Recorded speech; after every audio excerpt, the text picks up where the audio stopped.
Y justamente la contradicción que se da entre el liberalismo y el conservadurismo dominicano hay que rastrearlo desde la formación económico-social del pueblo dominicano, que se remonta al siglo XVII, cuando nos convertimos en pueblo dominicano propiamente dicho, a raíz de aquellas jornadas devastadoras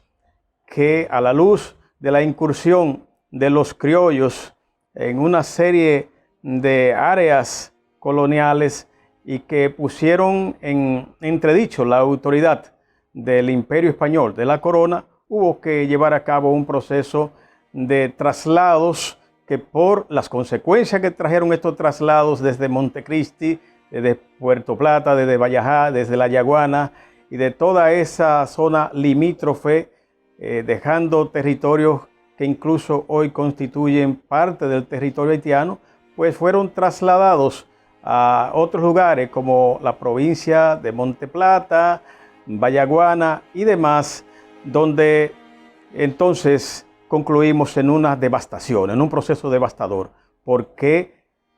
a la luz de los resultados puede decirse que hasta cierto punto el remedio resultó peor que la enfermedad, porque tanto el ganado como la gente que se intentó trasladar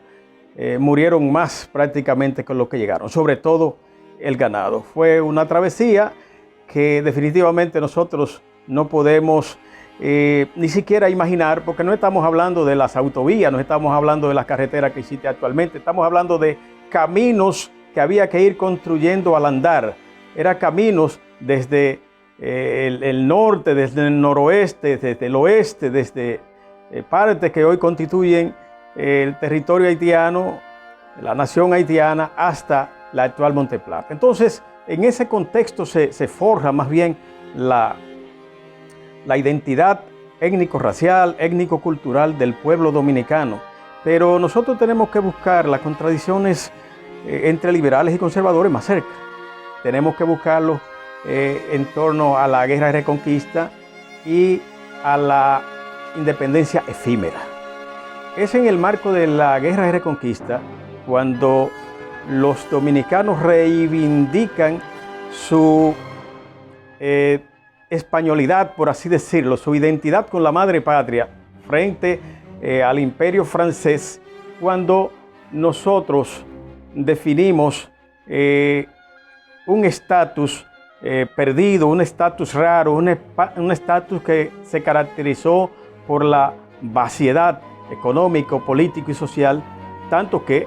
se le denominó periodo de la España boba. Ese periodo de la España boba es el que surge tras la llamada guerra de reconquista, y es ahí donde surge la impronta, es ahí donde surge la marca, es ahí donde surge el signo del odio, el signo del resentimiento, a través del cual identificamos esa conducta a veces incomprendida de Pedro Santana. Es el papá de Pedro Santana padre, el que en el Ceibo, el que lleva a cabo en Palo Hincado un proceso de resistencia brutal, porque había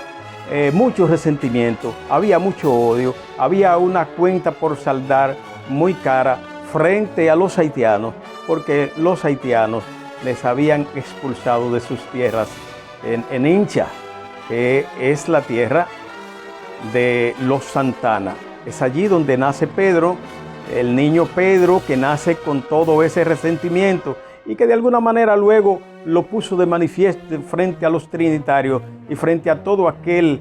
que tuviera un signo o que tuviera cierta tendencia libertaria. Pedro Santana, padre, fue el que le cercenó la cabeza al comandante francés, ¿verdad?, que comandaba las tropas en aquel momento. Bueno, fue después de muerto que le cercenó la cabeza, y eso marcó la vida de este niño, que definitivamente transitó un camino de odio, de rencores, y definitivamente llevó a la ruina a los trinitarios y el proyecto emancipador de la República Dominicana, del Estado Dominicano. De manera que el Estado Dominicano nace sesgado. El Estado Dominicano nace bajo la impronta, bajo la marca, bajo el signo ideológico de los ateros, de los que habían asumido esta visión patriarcal, esta visión colonialista, de donde nace el caudillismo dominicano, la asumieron como un motivo de vida, como el principio y el fin. El personaje a que me refería, que el Pedro Santana, padre, le cortó la cabeza, es Ferrán, San Luis Ferrán, que en palo hincado, pues cae abatido, y entonces se lleva a cabo esa hazaña que pasa a la historia como un acto de crueldad, pero que define en buena medida todo el resentimiento, todo el dolor, todo el odio, toda la necesidad de ajustar cuentas con quienes le habían de alguna manera impedido vivir a la usanza de la visión de modo de vida colonial que le habían garantizado los españoles hasta ese momento. Entonces, Pedro Santana es el caudillo más importante que existe en el siglo XIX y llevó al país a una situación de debacle que afectó tanto la Primera como la Segunda República. De alguna manera, él no llega hasta la Segunda República propiamente dicha porque él muere como español. Pedro Santana fallece en condiciones muy extrañas, en condiciones muy dudosas, en junio de 1864. Y es en el año de 1865, a la luz del Pacto del Carmelo, cuando se produce la proclamación de la restauración de la República con la retirada de España del país el 11 de julio, a partir del 11 de julio de 1865. Pero las contradicciones entre liberales y trinitarios, entre liberales y conservadores, trinitarios y conservadores, tuvieron consecuencias terribles en el plano económico, en el plano político, en el plano social, en el plano militar. Esa fortaleza del caudillismo que ostentó Pedro Santana se consolidó a partir de los poderes que se le dio con el artículo 210. El artículo 210 es aquel artículo que le permitió a Pedro Santana gobernar por decreto bajo el argumento de que era la única garantía para frenar la tentativa de retomar el territorio dominicano por parte de los haitianos que habían sido derrotados con Boyer, con Charles Gerard a la cabeza en 1843 y que se proclama el 27 de febrero de 1844. La situación del país era de extrema calamidad. Evidentemente, en este periodo que le corresponde gobernar por decreto a Pedro Santana, al extremo que el 80% del presupuesto se usaba para gastos militares. En un país azotado por la guerra, en un país devastado por las confrontaciones intestinas que se arrastraban desde la guerra de Reconquista hasta la independencia efímera, y luego comenzando con la ocupación de Boyer el 9 de febrero de 1822 y que trajo como consecuencia una serie de rebeliones, entre las cuales estuvo la rebelión de los Alcarrizos, entre otras, y una serie de tentativas emancipadoras e independentistas que culminan, que concluyen en la Guerra de Independencia Dominicana de 1844, 27 de febrero de 44, y que algunos, y no sin razón, dicen que no fue una guerra de independencia, porque aunque el espíritu era independentista, de facto no lo fue. Lo que hubo más bien fue una separación de Haití. ¿Y por qué no fue una guerra de independencia? Porque el espíritu duartiano, el espíritu de la Constitución de Duarte, el espíritu de las ideas liberales de Duarte nunca dominó, salvo efímero periodo cuando Sánchez asumió el poder, que lo asume en 2 ocasiones, pero que finalmente le cuesta la vida al ser fusilado a raíz de su oposición a la anexión a España. Y luego, cuando en 1855 intentamos retomar el cauce de un régimen liberal con Manuel Jiménez, que era hijo de Juan Jiménez, que había participado en la rebelión de los Alcarrizos. Los Jiménez tienen una historia interesante que debe ser repensada, que debe ser replanteada y que debe ser rescatada. Manuel Jiménez es el liberal que llega más lejos, por así decirlo. Manuel Jiménez gobernó luego de llegar del exilio hasta que Santana se lo permitió. Y justamente mientras Sánchez, Francisco del Rosado Sánchez, dirigía la comandancia militar de Santo Domingo, Pedro Santana lo designa como fiscal de la capital para que llevara a cabo un proceso de juzgar al que había impedido, a Duverger, que había impedido, Antonio Duverger, que se había opuesto a participar en un golpe de Estado, en el derrocamiento de Manuel Jiménez. Entonces, Santana no le perdona a Antonio Duverger que no obedezca su orden de orquestar este atentado, este derrocamiento en contra de Manuel Jiménez, porque era su enemigo.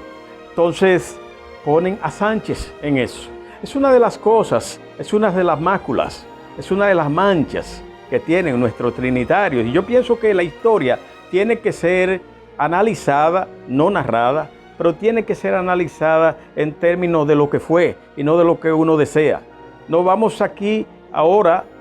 a estigmatizar, a condenar a Sánchez por eso, pero sí fue Francisco el Rosario Sánchez el que participó, el que juzgó en aquel proceso en el que resultó culpable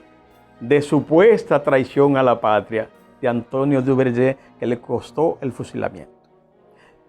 por voluntad de Pedro Santana. Pero la actitud de Pedro Santana para desarticular a los trinitarios, para desarticular el esfuerzo liberal, no tuvo límites, porque María Trinidad Sánchez pagó con su vida. Los hermanos Matías, los hermanos Puello, José Joaquín y Gabino Puello por igual, entre otros tantos, pagaron con sus vidas el hecho de enfrentar, el hecho de desafiar la actitud autoritaria y despótica de Pedro Santana, que, como decíamos, bajo el amparo del artículo 210 gobernó a capa y espada en contra de todo aquello que se le opusiera. Pero esto no nace de una voluntad, y este es un aspecto que nosotros tenemos que ponderar de manera muy desapasionada. Esta actitud de Pedro Santana, esta personalidad, estos perfiles caudillistas, esta fuerza brutal que él exhibió contra viento y mareas, frente a todo aquello que le pareciera democrático, frente a todo aquello que le pareciera libertario, no es un producto de su capricho personal ni de su grandilocuencia, no, es un producto de la formación social del pueblo dominicano. Pedro Santana es un producto del pueblo dominicano. El pueblo dominicano en su mayoría era partidario de esas actitudes, de esas prácticas autoritarias que ejercía Pedro Santana. Porque tal y como se ha establecido, el caudillo no es un producto de lo que él quiere, no es un producto de su voluntad ni de su capricho, es un producto de la era, es un producto del medio, del contexto, ¿verdad? Es un producto de una voluntad inconsciente del colectivo social, del pensamiento social del momento, que determina estas prácticas que se asumen como ley, batuta y constitución. El caudillo se puede definir de una manera bien breve como una suplantación de las instituciones en sociedades de escaso grado de desarrollo en términos económico, político, social y cultural. El caudillo es un autócrata, el caudillo es ley, batuta y constitución. El caudillo no se acoge a leyes, él es la ley, y esa proclama y esa defensa y esa asunción de sus actos que hace el pueblo respecto a él, que hace la sociedad respecto a él, es lo que lo legitima en el tiempo, en el contexto, es lo que le da la posibilidad de obrar sin ningún tipo de sanción. En el siglo XX tuvimos un caso que es muy emblemático, Horacio Vázquez, cuando interpretando el espíritu de la Constitución cacerista, Ramón Cáceres, de 1907, en la que se establecieron 6 años de mandato, pese a que esta Constitución había perimido por efecto del Tratado Hughes y Peinado, a pesar de que no se había hecho una nueva Constitución, pero ya el pacto Hughes-Peinado, que prácticamente la derogaba, la dejaba sin efecto. Y aunque Horacio Vázquez, había sido electo para gobernar 4 años, es decir, del año 1924 a 1928, que gana las elecciones frente a Francisco Jacinto Peinado, en ese momento, Pancho Peinado. Los asesores jurídicos, los intérpretes de la Constitución, dijeron que Horacio había sido electo bajo la Constitución de 1907, que era por 6 años, y en cierto modo fue así. Vázquez fue electo bajo esa Constitución cuando todavía estaba vigente, pero juró el periodo gubernamental a partir de otra Constitución que se proclamó en el mes de junio. De manera que él se proclama en mayo como presidente de la República, y esta Constitución fue proclamada, fue establecida un mes antes. Entonces, el dicho aquel de Horacio, o que entre el mar, es lo que le da a Horacio esa visión de caudillo que tenía y de imprescindible que tenía la sociedad o los que lo aupaban frente a él, respecto a él. Bueno, en términos políticos puede decirse que el conservadurismo es una visión de la sociedad, de la economía, de la cultura y de todo lo que tiene que ver con las distintas esferas de la sociedad. Es una visión que se aferra al pasado, que se resiste a los cambios, que trata de impedir a toda costa los cambios, porque esa es la naturaleza del ser humano, esa es la naturaleza de la sociedad, resistirse a los cambios. Entonces, el conservadurismo tiene rasgos positivos y tiene rasgos negativos. ¿Cuáles son los rasgos positivos? Bueno, de positivo tiene el conservadurismo que de la cultura y de las conquistas políticas conserva las cuestiones que están estandarizadas y que nos permiten de alguna manera mantener las esencias, digamos, éticos, morales, que han dado al traste con la conformación de la sociedad, del pueblo, del Estado, de la nación, de la patria, de la soberanía y de todo lo que tiene que ver con identidad. Esa es la parte positiva, pero tiene una parte negativa, que es esa resistencia feroz a los cambios, cuando estos cambios hacen aparición en el plano político, porque son los cauces políticos a través de los cuales el liberalismo trata de ganar la batalla al conservadurismo. Es a través del cauce político, es a través del camino político a través de los cuales el liberalismo, a través de los cuales el espíritu democrático, el espíritu de libertad tratan de resarcir de alguna manera los límites que garantiza o los límites que impone el conservadurismo a la idea de libertad, a la idea de independencia. En consecuencia, me parece que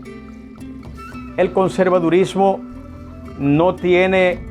un punto de partida en el proceso de evolución de la República. El conservadurismo está con la esencia colonial, con la esencia patriarcal de los estamentos políticos dominicanos,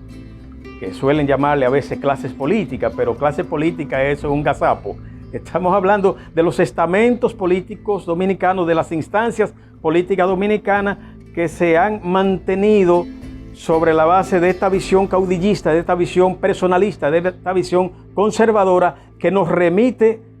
a la era colonial, que nos remite a la era patriarcal, donde el atero era ley, batuta y constitución. Ahora, lo que sí tiene un punto de partida en nuestro país son las prácticas liberales, son las prácticas democráticas, son las prácticas institucionalistas, y estas comienzan a ver la luz a partir de la incursión de los trinitarios y del ideal duartiano en la sociedad dominicana, y que han tenido momentos de brillantez, han tenido momentos de lucidez muy efímera, por ejemplo, en los gobiernos de Gregorio Luperón, o en el gobierno de Gregorio Luperón, en el gobierno de Ulises Francisco Espaillat, en el gobierno de Santiago, que encabezaron Ulises Francisco Espaillat, Pedro Francisco Bonó, José Desiderio Valverde y demás. De manera que esos son los momentos a partir de los cuales el liberalismo ha mostrado ser una opción política ideal para un verdadero ejercicio democrático, institucionalista, donde se respetan los derechos individuales, donde se ha intentado respetar los derechos individuales. Y, como no, Bosch, en su gobierno casi 7 mesines, 6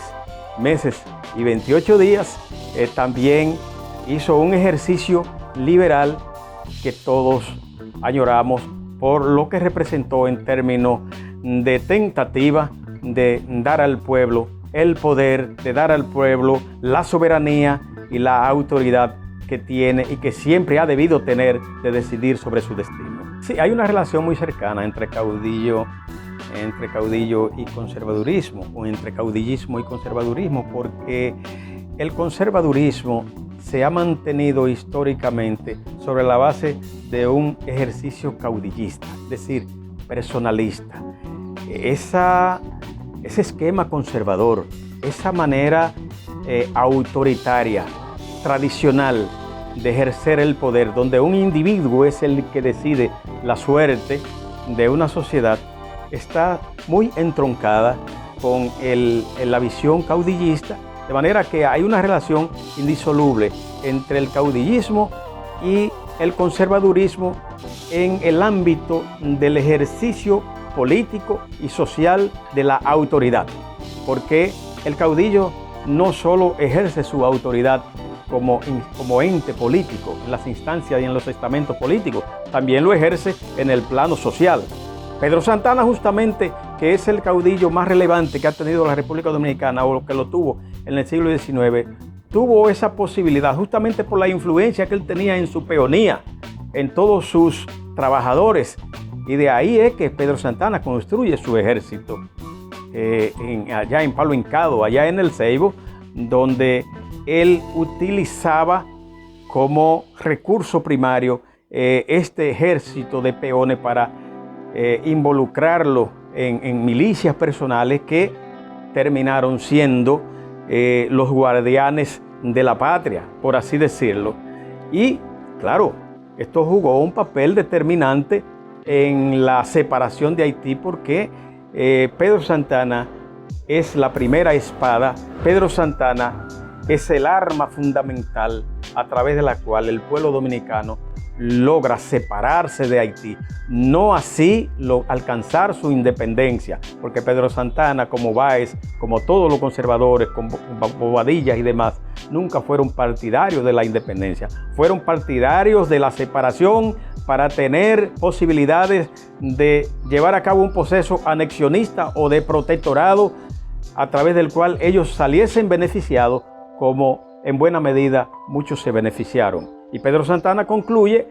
su obra anexando la república,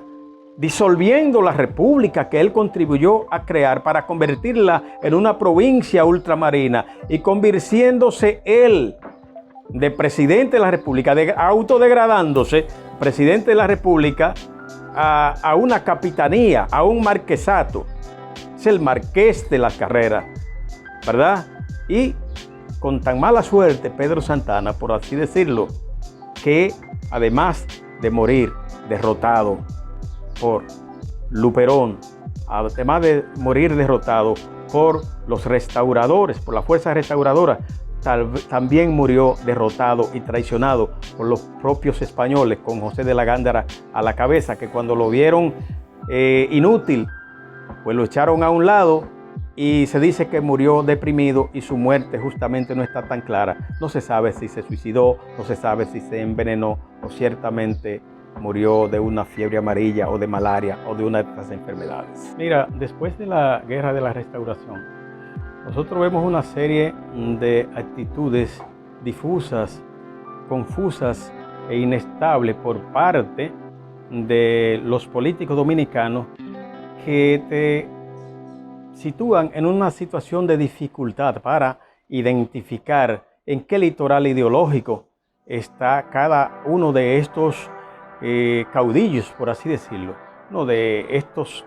dirigentes, líderes, caudillos,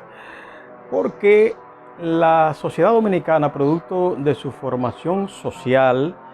y económica, es una sociedad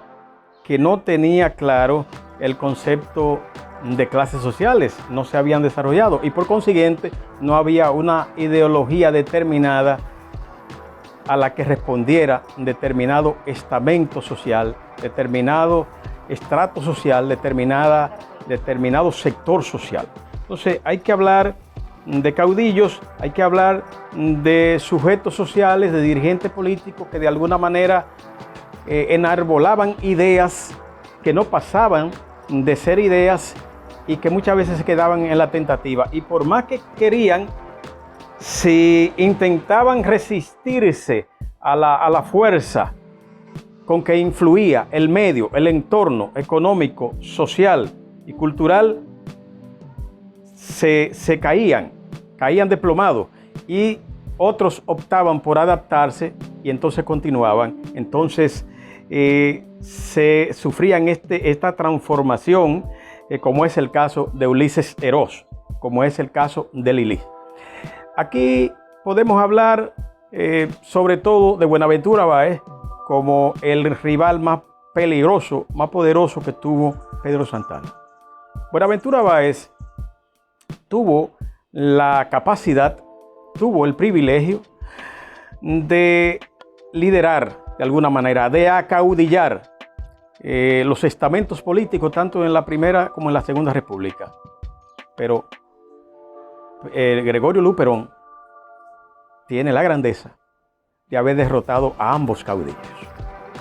Derrotó al caudillo Pedro Santana en su tentativa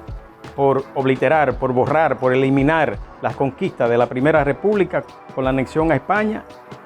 y también derrotó a Buenaventura Báez. Tanto en el proceso de resistencia interna como en la tentativa de Báez por anexar la República Dominicana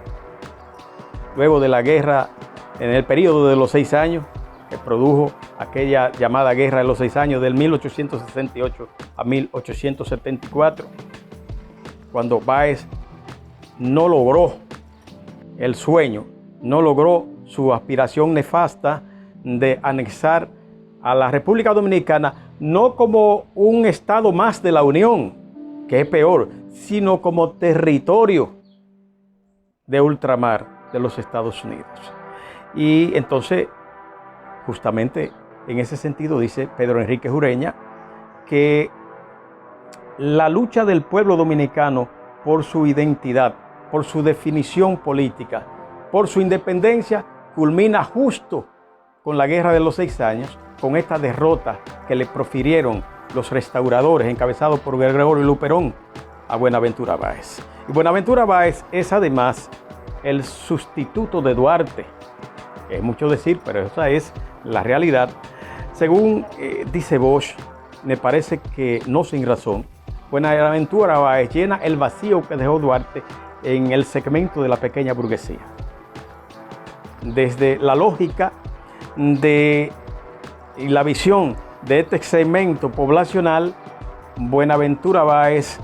pues se enfrenta a Pedro Santana y a los sectores tradicionales y ateros que él representaba. De manera que Buenaventura Báez jugó a la astucia política en un escenario temporal, coyuntural, bien amplio, y solo pudo caer derrotado por Gregorio Luperón. Entonces, luego de Báez, el 74, tenemos otros caudillos, si puede decirse caudillos, o individuos que tenían carácter de caudillo. Ignacio María González, como no, Cabral. También Cabral tiene esta visión y son conservadores. Cabral es un conservador. Báez es un conservador en esencia. Ignacio María González es un conservador y un oportunista.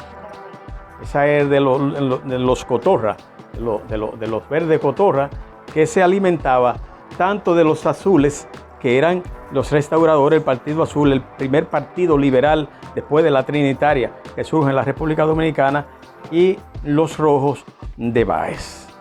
En consecuencia, tenemos que llegar a la conclusión de que es Ulises Heró,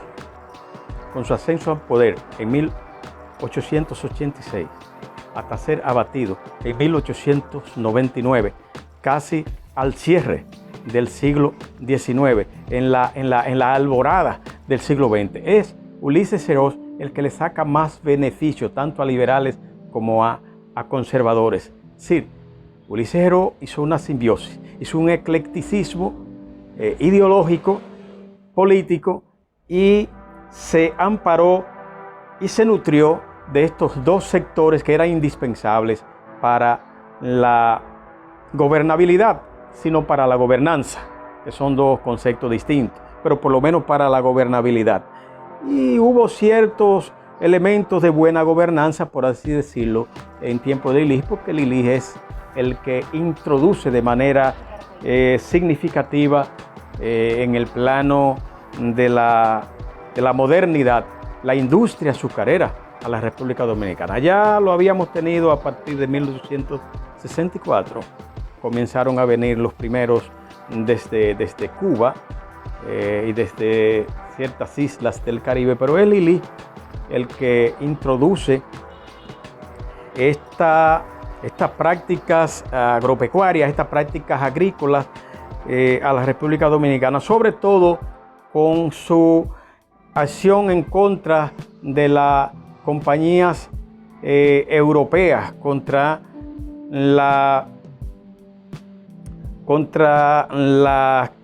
compañía con la que estábamos endeudados y a la que le fueron arrebatados sus derechos por parte de la Santo Domingo Improvement Company of New York, a la que Lilis le da todos los privilegios para manejar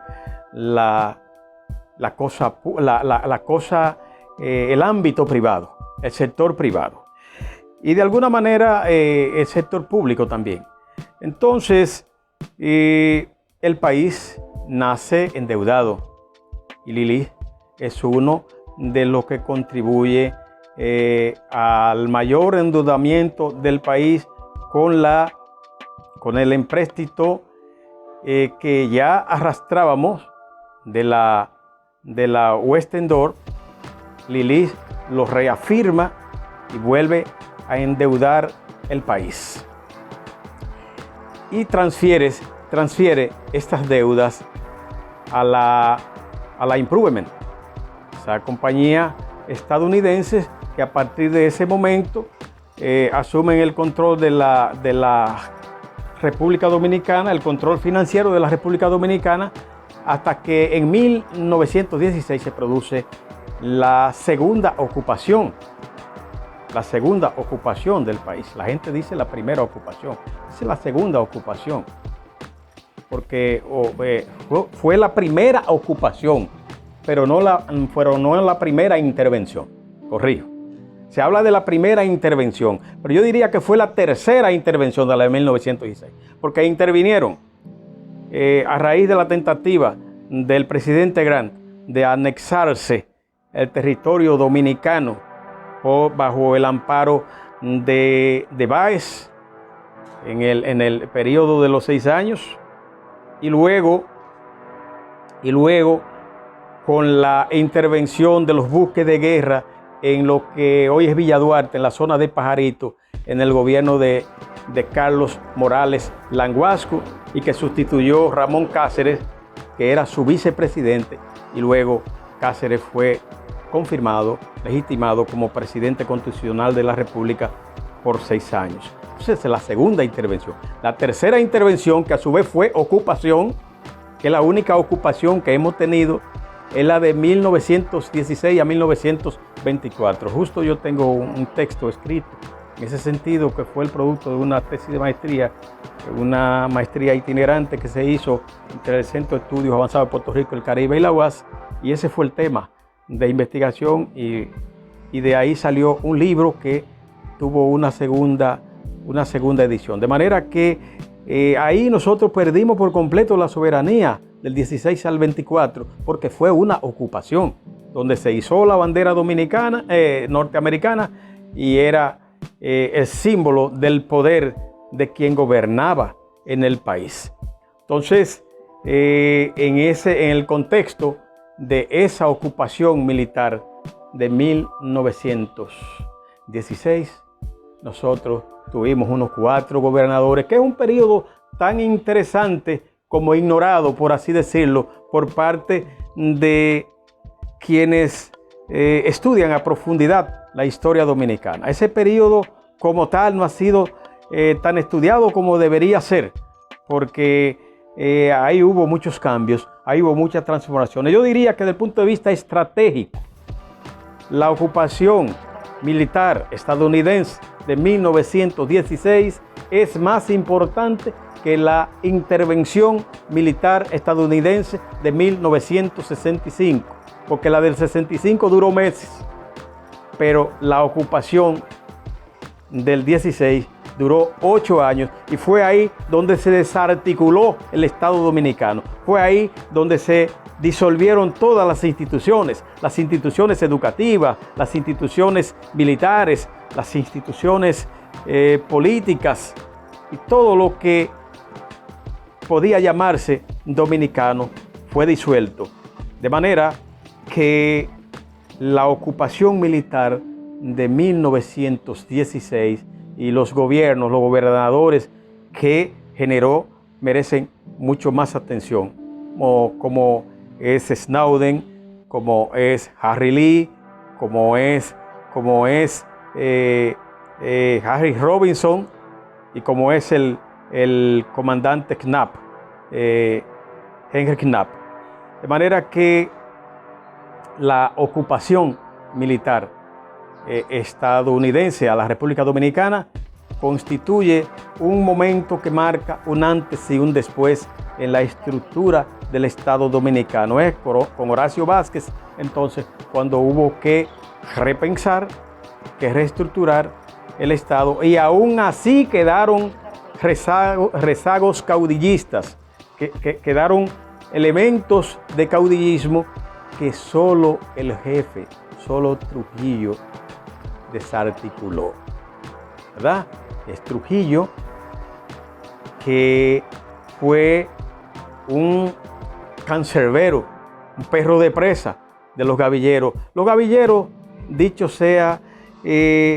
despectivamente por parte de sus adversarios, porque aunque había algunos forajidos, aunque había algunos desadaptados en estos que se sublevaban, la mayoría no eran gavilleros propiamente dicho. Eran campesinos que fueron despojados de sus tierras y se sublevaron reivindicando sus derechos, porque es en el marco de la ocupación militar estadounidense de 1916 a partir del cual se cambió el régimen jurídico sobre la propiedad territorial en la República Dominicana. Lo que había era amparos reales, que es una herencia jurídico-legal de herencia colonial, de origen colonial, en el que el derecho de propiedad era definido a veces hasta por la palabra, ¿verdad? Y por unas mojonaduras, por unos marcos, por unos postes bien endebles que se podían desaparecer fácilmente. Y es en el marco de la ocupación militar cuando se produce esta reforma sobre la propiedad territorial y que el gobierno, que ni siquiera el gobierno del presidente Ramón Cáceres lo había podido solucionar, no lo pudo solucionar en su régimen de 6 años. Bueno, el pensamiento conservador liberal se pone de manifiesto en la primera década del siglo XX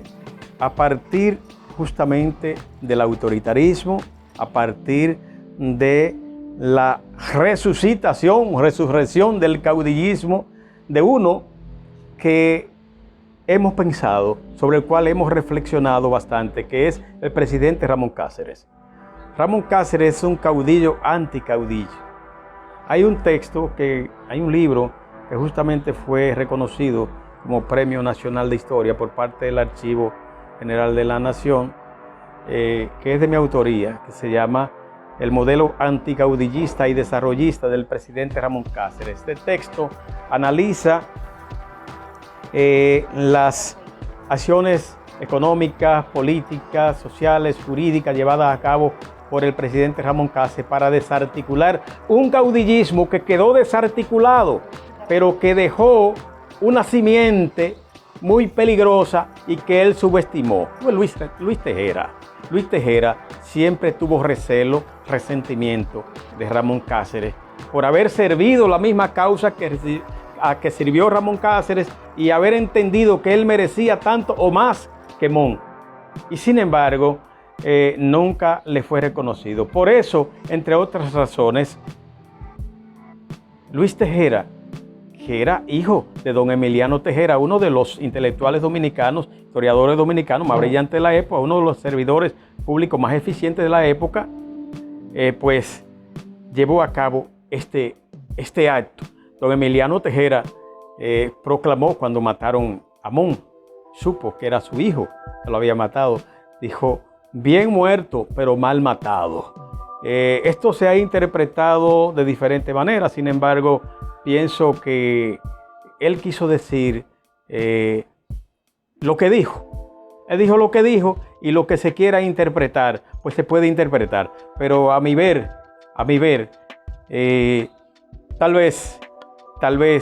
él estaba secundando, tal vez él estaba dando aquiescencia al acto de su hijo, porque eso de bien muerto, pero mal matado, es como que sugiere que merecía morir. O sea, muchos dicen que él era muy amigo del presidente Ramón Cáceres y lo era, pero bueno, esa expresión como que deja en entredicho la auténtica lealtad que había de don Emiliano al presidente Cáceres. Me parece que el caudillismo en el siglo XX deja una impronta, deja una marca. El caudillismo en el siglo XX fue recreado a la usanza del siglo XX. Y no solo en las primeras décadas del siglo XX, sino se prolonga mucho más allá del siglo XX. Y antes de seguir recorriendo el caudillismo a través del siglo XX, veamos la contraparte del liberalismo en esa primera década en Juan Isidro Jiménez Pereira, que es un liberal, que oponerse a los Estados Unidos en la ocupación de 1916 le costó el poder, unas elecciones que había ganado en 1914 frente a Horacio Vázquez. Entonces, me parece que la marca del caudillismo en el siglo XX deja su principal legado en la figura de Trujillo y de Balaguer. Balaguer, de alguna manera, encabezó, como ya, eso no es mío, lo dijo Peña Gómez, tal vez otros lo han dicho, encabezó un régimen despótico ilustrado, ¿verdad? Que esa condición de despotismo ilustrado no es nada producto tanto de los reaccionarios y de los conservadores de la época, porque Lugo era partidario,